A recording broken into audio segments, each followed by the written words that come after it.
Soup is such a comforting meal. It's satisfying, delicious, it warms your soul. It's a meal in a bowl.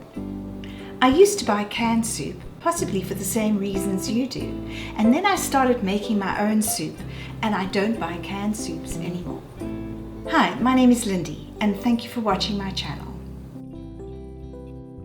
The pots of soup I'm making today are each 8 cups of soup. These 5 cans cost $30. The pot of soup, which is the equivalent of these 5 cans of soup, was $20. I know that you can buy much cheaper soups, but watch out for the preservative additives and the thickening agent. The soups I made are much healthier as I know exactly what's in them. Today I want to show you the 3 soups that I make regularly. They're healthy, cost and calorie efficient, and much tastier.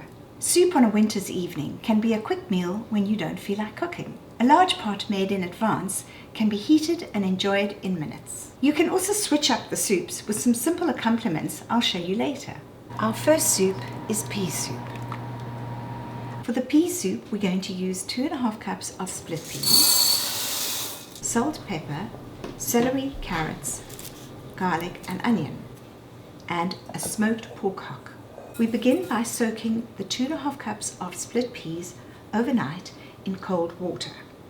By soaking the split peas in cold water, we are reducing the cooking time. This can also help reduce the amount of gas produced when digesting split peas. I cover the smoked pork hock in cold water for about 2 hours to remove excess salt. 24 hours later, the split peas have absorbed the water and doubled in size. I then rinse and drain the split peas.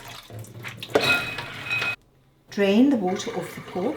The soups I'm going to show you today are made with meat and chicken stock, but can easily be made with vegetable stock for vegans and vegetarians. Add 2 tablespoons olive oil. Sweat the onions, but do not let them brown in color. Add a little salt and pepper and later check to taste. Add the chopped celery and carrots and mix it together. Add the crushed garlic. Put the pork hock into the pot, cover with split peas, even them out in the pot, and add 8 cups of boiled water.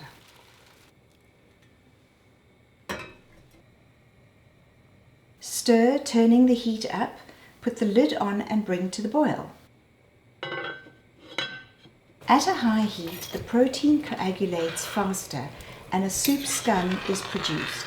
Remove this. Reduce to a simmer covered for approximately an hour.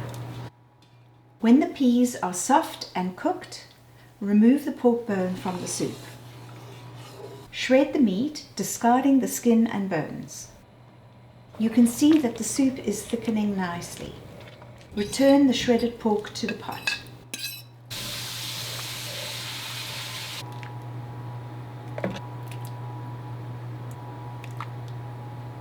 I like to serve the pea soup with croutons.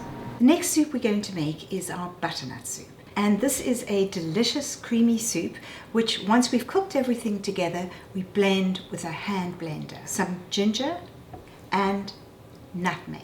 And we also put in some fresh thyme. Begin by cutting the butternut into large pieces, leaving the skin on and removing the butternut pips. These pips can be roasted with olive oil and salt and served on the soup or as a snack. Season the butternut with olive oil, salt, fresh thyme and nutmeg. An oven at 350 degrees Fahrenheit for approximately 90 minutes. Remove the butternut from the oven and taste if tender. Remove any husks or pips from the roasted butternut and scrape the vegetable out of its skin.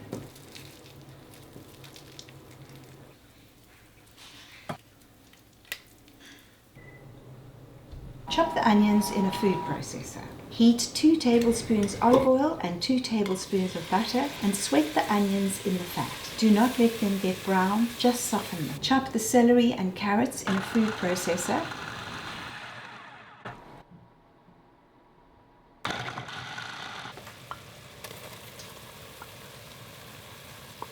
Mix together. Add the crushed garlic. Season. Add the roasted skinned butternut. Add your 4 cups of chicken or vegetable stock.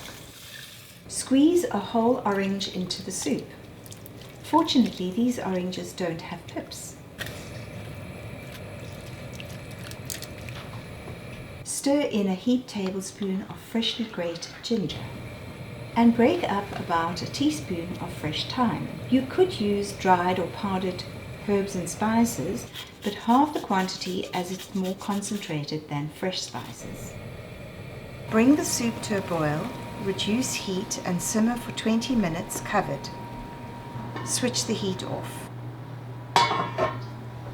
Let the soup cool and then give it a good stir before pureeing it with the hand blender.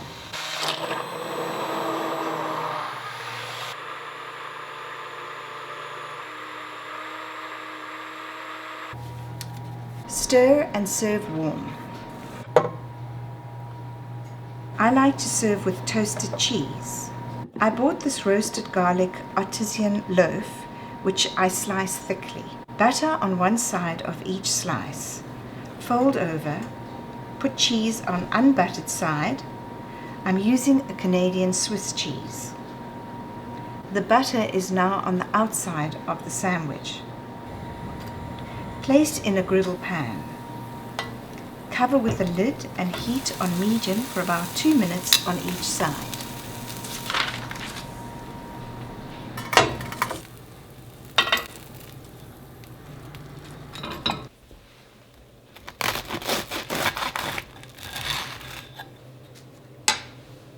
A drizzle of cream adds to the creaminess. And finally, we're going to make our minestrone Italian zuppa. This is certainly a meal in itself.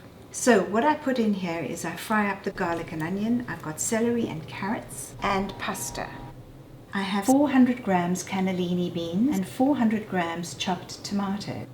And the authentic minestrone soup has the rinds of the parmesan. So we put that in, but don't forget to take it out. Here we have our pasta.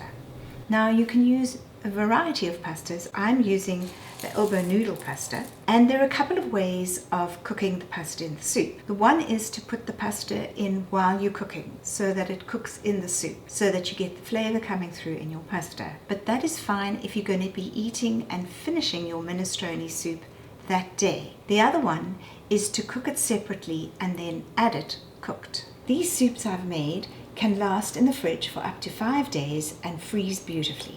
If you're going to be keeping it for the next day or freezing it, what I tend to do is I cook the pasta separately with boiling salted water. And when serving the minestrone soup, I scoop out however much pasta the individual wants,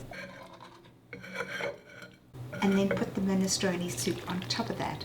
And I find that way the pasta doesn't get stodgy. I also wouldn't recommend freezing your minestrone soup with pasta in it. Boil the pasta, rinse, drain, and set aside. When making the butternut and pea soup, I use a food processor to chop up the vegetables. However, when I make the minestrone soup, I hand chop the vegetables to keep it the authentic Italian minestrone soup. Brown the onions in 2 tablespoons of olive oil. When onions have sweated, add garlic and stir. Next, add chopped carrots and celery and brown with the onions and garlic.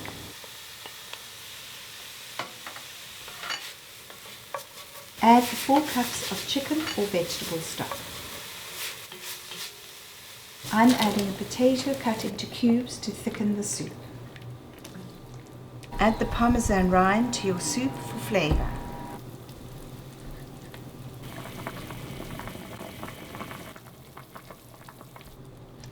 Bring to the boil, reducing the heat, and simmer for about 30 minutes.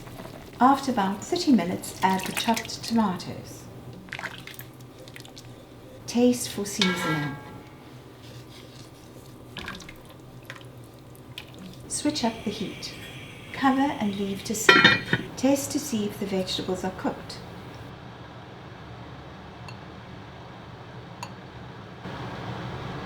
If ready, add the cannellini beans and stir the soup. Remove the parmesan rinds. and stir the soup. Before serving, I add a few spoons of pasta at the bottom of the bowl and then fill the bowl with hot minestrone soup.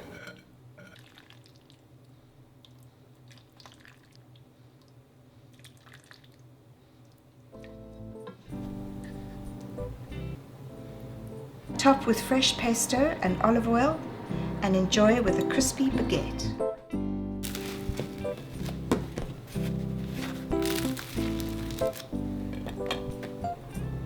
My name is Lindy and thank you for watching my channel. If you enjoyed this video, please be sure to hit the subscribe button.